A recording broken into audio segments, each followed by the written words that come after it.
Hi. Okay, today's the day. Today is the day I found out what my treatment plan is for stage 2 cancer, which is way better than stage 4. Um, so I'm waiting at the doctor's office, and because today was such a pretty day, I had decided that it would be an amazing idea to dress cute, be all nice and summery and whatnot. So I had my little earrings on, my little sandals. I was cute. I'm gonna say I was adorable.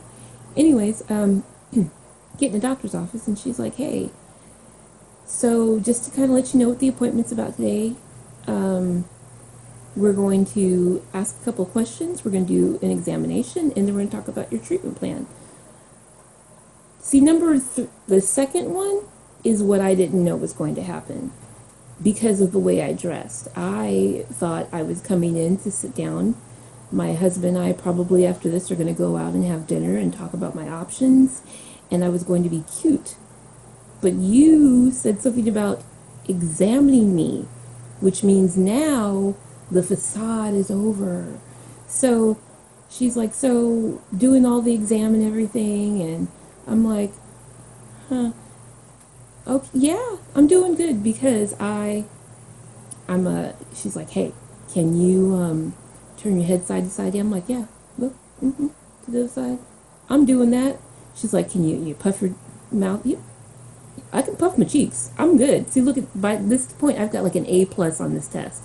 And then she was like, "Okay, I'm gonna need you to lay back because I want to, touch your stomach. I want to press on my stomach." "Oh, you want to press on my stomach?" Well, there's a layer of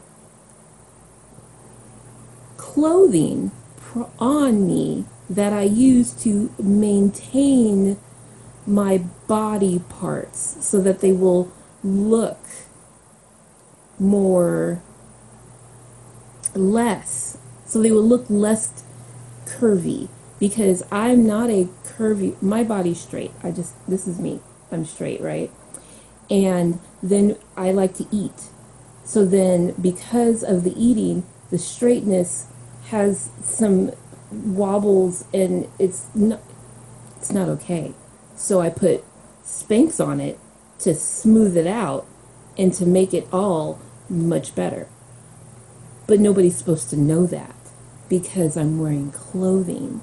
But then when you've got a nosy doctor who wants to touch your tummy, and when they go to pull your shirt up or you pull your shirt up, they're going to see spankage, and it's not going to be okay. And then so I'm telling her about the Spanx, and she's like, "But why do you have them?"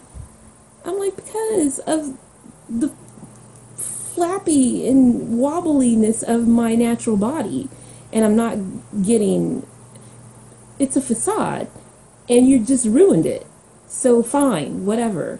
So and then we can't get to them because it's like a leotard, so it's snapped between my legs, and I'm like, "I can take my pants off, and then we could do unsnapping, and then we could roll the spank up for you to touch," and then she stopped me, and then she said, "I'm gonna go and leave the room, and you get undressed." And I was like, "Oh, okay, if that's how you want to do it, I guess that's fine."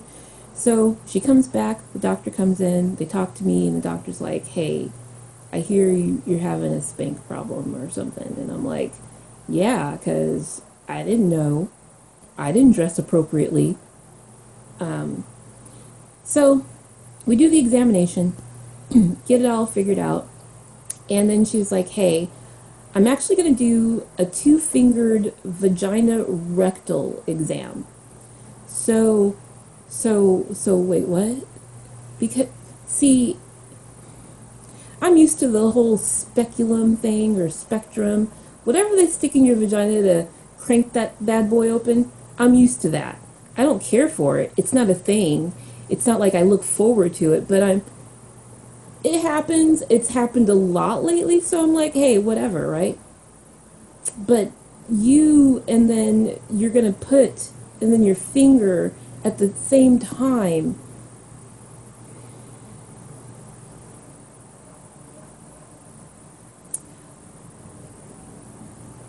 I didn't like it. It wasn't my favorite part of the exam. I really tried to go to a happy place and be somewhere that there were butterflies and getting along with other butterflies, and possibly there were don't. I was really trying to get somewhere else. Now, meanwhile, on the other side of the curtain is my husband, because he goes into all my exams. I don't have a problem with it. And she was like, "Is he going to stay here?" I'm like, "Yeah, he can do that." And she's like, "Huh, well, I'm going to close the curtain." But she knew that she was going to put her finger in my butt, and I don't think she wanted to scare him. But he can still hear me. And I'm sure he's got an idea of what my face looks like. He could hear stuff. And they were like, "Hey, have you ever had this done before and after we're finished?" I'm like, "No, never in my entire life have I had anybody go through my bottom so they could touch my uterus, because that's not a thing. It should never be a thing." I'm just saying. Anyways, that's how that went.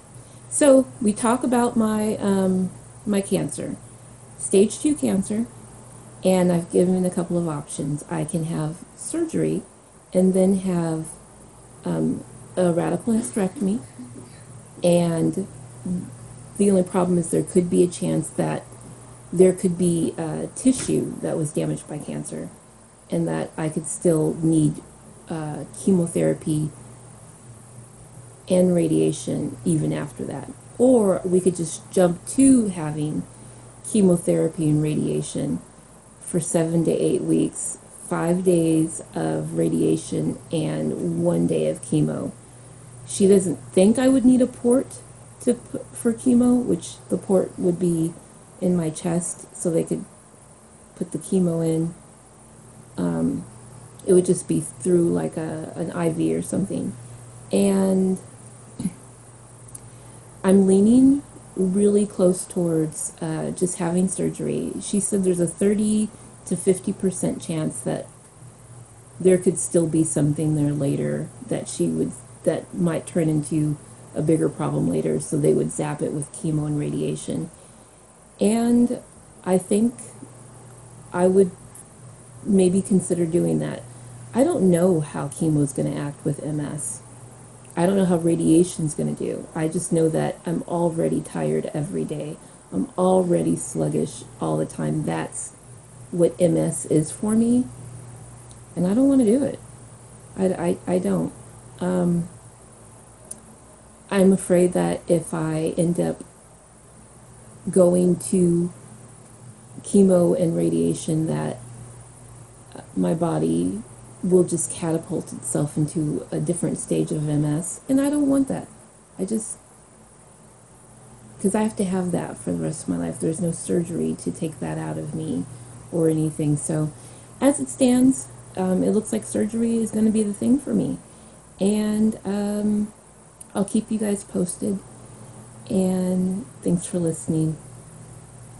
Bye.